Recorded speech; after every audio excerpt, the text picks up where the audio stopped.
Oke, jadi guys, apa pandangan dan juga pendapat saudara mengenai video ini? Jadi bagi saudara jikalau ada pendapat Anda boleh tulis di bawah komentar. Walaupun dengan bahasa yang aku nggak ngerti, aku tetap ikutan sholat gitu. Dia beragama Katolik. Nah, kita tidak tahu jelas apakah dia benar-benar seorang Katolik atau bukan. Tetapi dalam kesaksian ini dia memberikan info bahwa dia seorang Katolik. Baca perbedaannya kok aneh gitu ya. Kita ini yang maaf notabene janda itu harus kayak gimana gitu kan. Terus anak harusnya dinafkahi sama siapa. Jadi kebuka lah di situ karena jujur kalau di agama di Alkitab lah ya, nggak kepikiran sampai ada tataannya untuk tanggung jawab sampai segimana gitu kan. Kalau orang bercerai, anak harus sama siapa?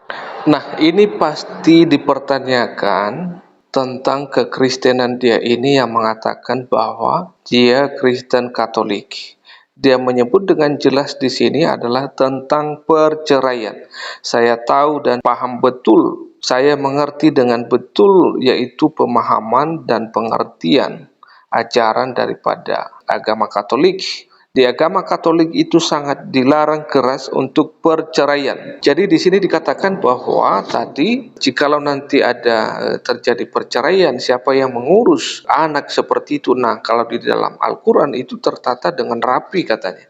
Nah, siapa yang mengajari Anda ini? Anda belajar dari mana? Di Alkitab tidak pernah diajarkan, di Katolik juga tidak pernah diajarkan untuk bercerai. Jadi tidak ada hukum hal yang demikian. Nah, ini perlu dipertanyakan apakah dia ini sungguh-sungguh benar orang Katolik atau bukan. Nah, ini mesti harus saudara bagi teman-teman yang menonton. Nah, ini perlu ditelusuri apakah dia ini sebenarnya sungguh-sungguh bukan sih orang Katolik. Halo guys, pada kesempatan ini saya mengajak kita untuk melihat satu kesaksian video ini. Adalah seorang mu'alaf yang bernama Echa. Nah, dia menyatakan atau memberitahukan dalam kesaksian video ini, dia seorang Katolik. Nah, tanpa basa-basi, mari kita cek video berikut ini. Waktu dan di gereja tuh mentok-mentok itu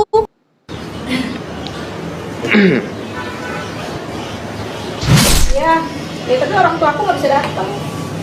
Dan terakhir pun aku di rumah sakit jiwa pernah sampai dia diteleponin nggak mau diangkat. Assalamualaikum warahmatullahi wabarakatuh. Nama saya Echa Cita Anindya. Untuk aslinya sebelum sekarang. Jadi dia yang bernama Echa guys. Oke, lanjut. Itu Teresia Cita Anindya. Cuma kebanyakan teman-teman manggil Echa gitu kan. Umur saya 34 tahun. Umur sudah 34 tahun. Rumah saya di Cempaka Putih. Untuk kegiatan saya sehari-hari sekarang jualan online. Tadinya saya kerja karena di PHK, sekarang saya jualan online. Saya panggilan offline untuk bersihin apartemen. Oke. Terus anak aku 3, yang ikut aku 1. Dan aku mu'alaf tahun 2020. Jadi guys, dia mengatakan bahwa dia seorang mu'alaf dan baru-baru inilah dia mu'alaf sekitar hampir kurang lebih 2 tahun lah ya, 2022 tahun yang lalu. November tanggal 6. Untuk agama yang sebelumnya aku Katolik. Untuk aktifnya dulu Oke, jadi jelas di sini bahwa dia mengatakan dia seorang yang memegang kepercayaan sebelumnya adalah dia beragama Katolik. Nah, kita tidak tahu jelas apakah dia benar-benar seorang Katolik atau bukan. Tetapi dalam kesaksian ini dia memberikan info bahwa dia seorang Katolik. Aktif banget aku di dunia komunitas gereja. Aktif banget aku di dunia komunitas gereja. Oke, jadi di sini perlu kita garis bawahi bahwa dia mengatakan dia sangat aktif banget untuk mengikuti segala kegiatan yang ada di gereja.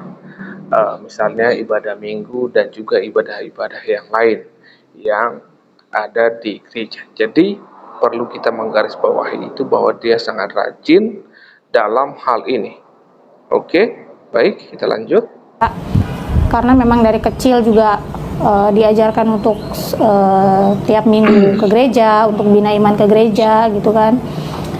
Jadi dia dari kecil sudah belajar atau sudah diajarkan untuk bina iman di gereja. Oke, lanjut. Kalau dibilang aktif, ya aktif nggak aktif lumayan. Nah, di sini nih masalahnya. Pertama dia mengatakan bahwa dia aktif banget di gereja. Nah, sekarang berlawanan dengan kalimat yang diucapkan sebelumnya. Sekarang dikatakan aktif tidak aktif, berarti itu jarang berarti. Berarti tidak aktif. Nah, mengapa dikatakan di kalimat sebelumnya sangat aktif?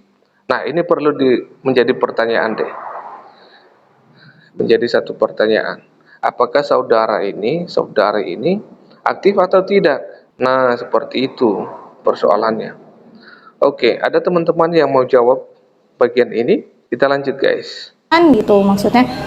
Saatnya untuk ibadah, saatnya nggak ibadah ya nggak, gitu aja. Perjalanan saya dari muslim itu memakan waktu dan hati yang cukup besar. Sebenarnya kalau untuk mengetahui itu udah aku ketahui banget untuk pelajaran agama Islam. Nah, jadi dia mengatakan di sini bahwa sebelumnya dia sudah mengetahui banget, yaitu ajaran Islam itu seperti apa, yang dilakukan oleh ritual-ritual, oleh kepercayaan saudara kita Islam. Dia sudah paham benar pengertian atau itu yang dikatakan di dalam bagian ini. Oke, kita lanjut, guys. Gitu.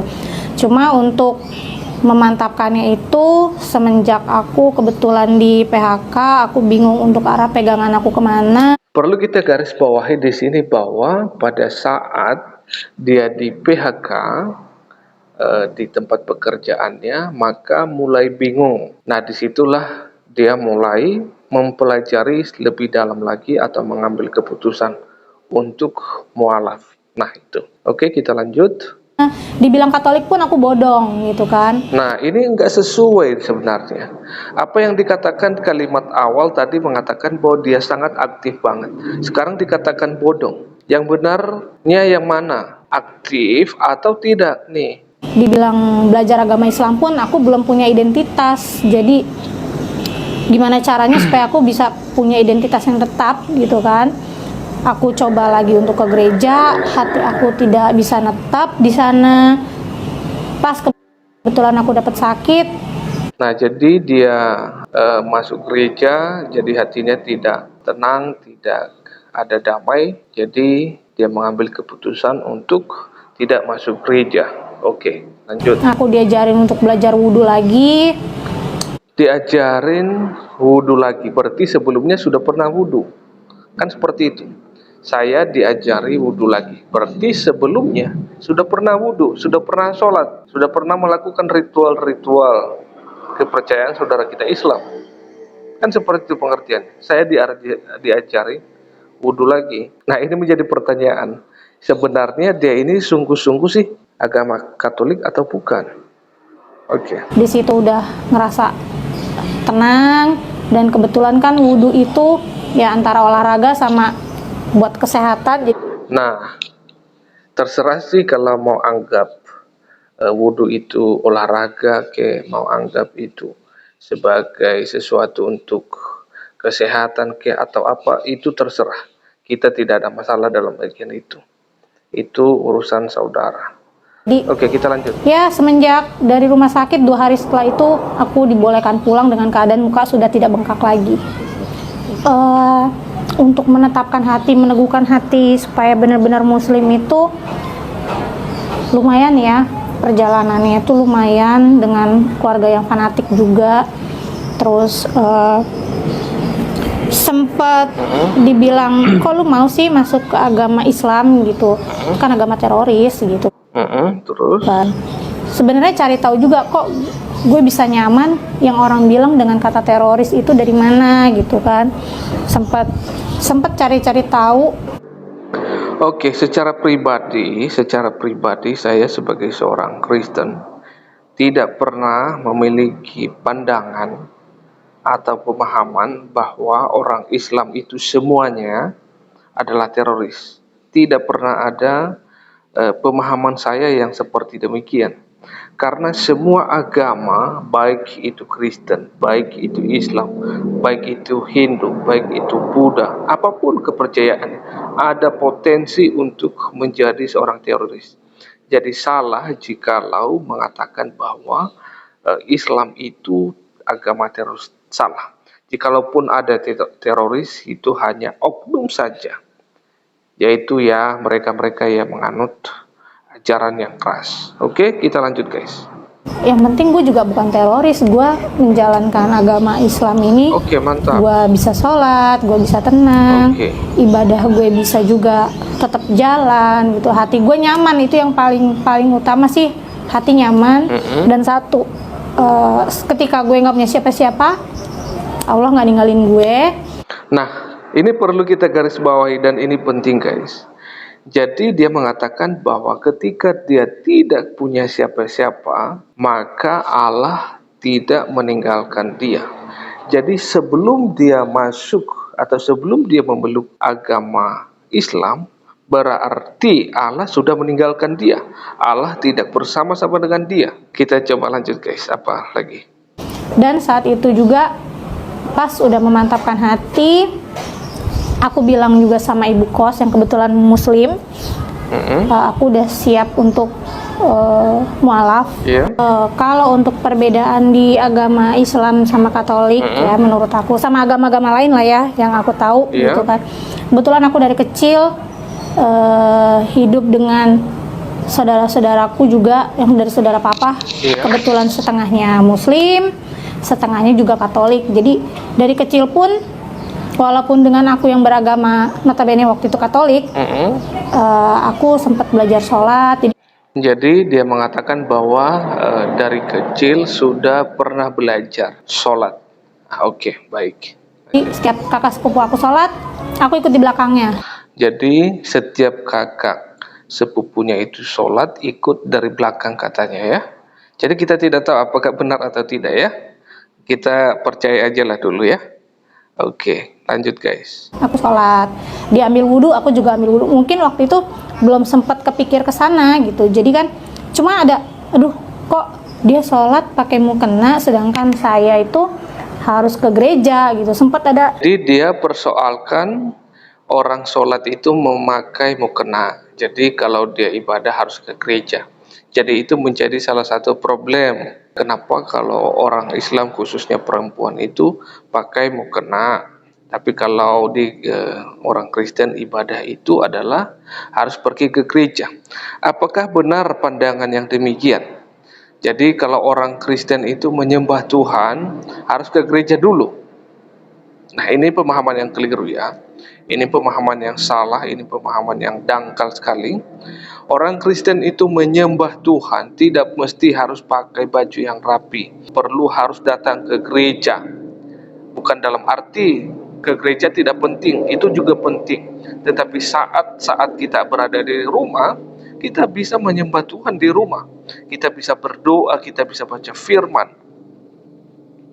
Jadi salah jikalau memiliki pandangan atau pemahaman pengertian yang demikian yang disampaikan oleh saudari kita ini. Oke, kita lanjut. Tanda tanya di pikiran di situ gitu kan. Karena mungkin waktu itu memang belum tahu gitu kan. Jadi ya sebenarnya ada toleransi, cuma kebetulan karena papa saya orang yang memang fanatik, saya belum tahu itu agama Islam itu apa. Yang saya tahu mama saya harus bawa saya ke gereja, saya harus bina iman. Jadi saya nggak ngerti lah. Jadi untuk kok di Islam dia bisa ada sholat sampai 5 waktu dan di gereja tuh mentok-mentok itu kalau nggak Sabtu Minggu. Nah, sekali lagi saya mau katakan bahwa orang Kristen itu menyembah Tuhan bukan hanya di gereja saja. Nah, mesti ingat ini, harus digarisbawahi, mesti harus ditanam di dalam hati. Orang Kristen itu menyembah Tuhan bukan hanya saat pada hari Minggu saja. Orang Kristen itu adalah setiap hari dan setiap saat menyembah Tuhan. Orang Kristen itu bisa berdoa di rumah setiap saat, bisa berdoa di tempat kerja, bisa baca firman Tuhan di tempat kerja.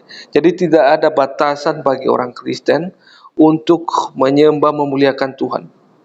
Malahan lebih enak jadi orang Kristen, jadi tidak mesti harus pakai pakaian rapi, harus cuci tangan, harus pakai itu, tidak perlu. Jadi orang Kristen kalau mau berdoa, berdoa saja. Kalau mau baca firman Tuhan, baca firman Tuhan saja. Jadi tidak ada batasan. Jadi sangat jelas ya.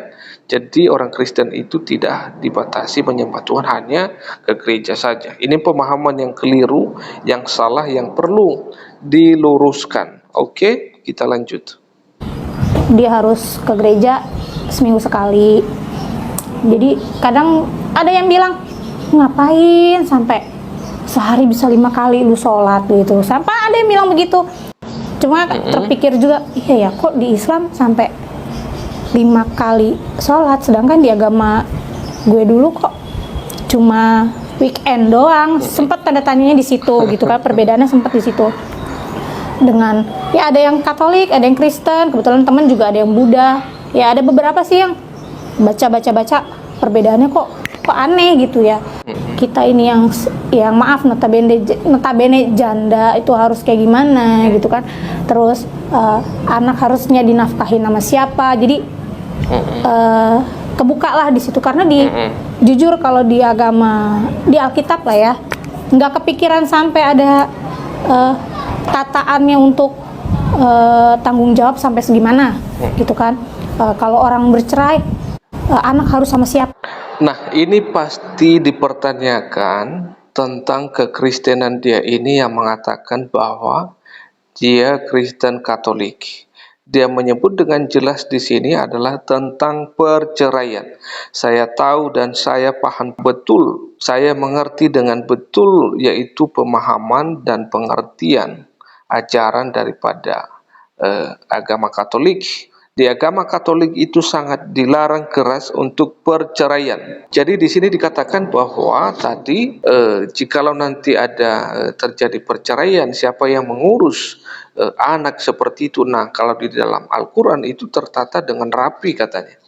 Nah, siapa yang mengajari Anda ini? Anda belajar dari mana? Di Alkitab tidak pernah diajarkan, di Katolik juga tidak pernah diajarkan untuk bercerai. Jadi tidak ada hukum hal yang demikian. Nah, ini perlu dipertanyakan, apakah dia ini sungguh-sungguh benar orang Katolik atau bukan. Nah, ini mesti harus saudara bagi teman-teman yang menonton.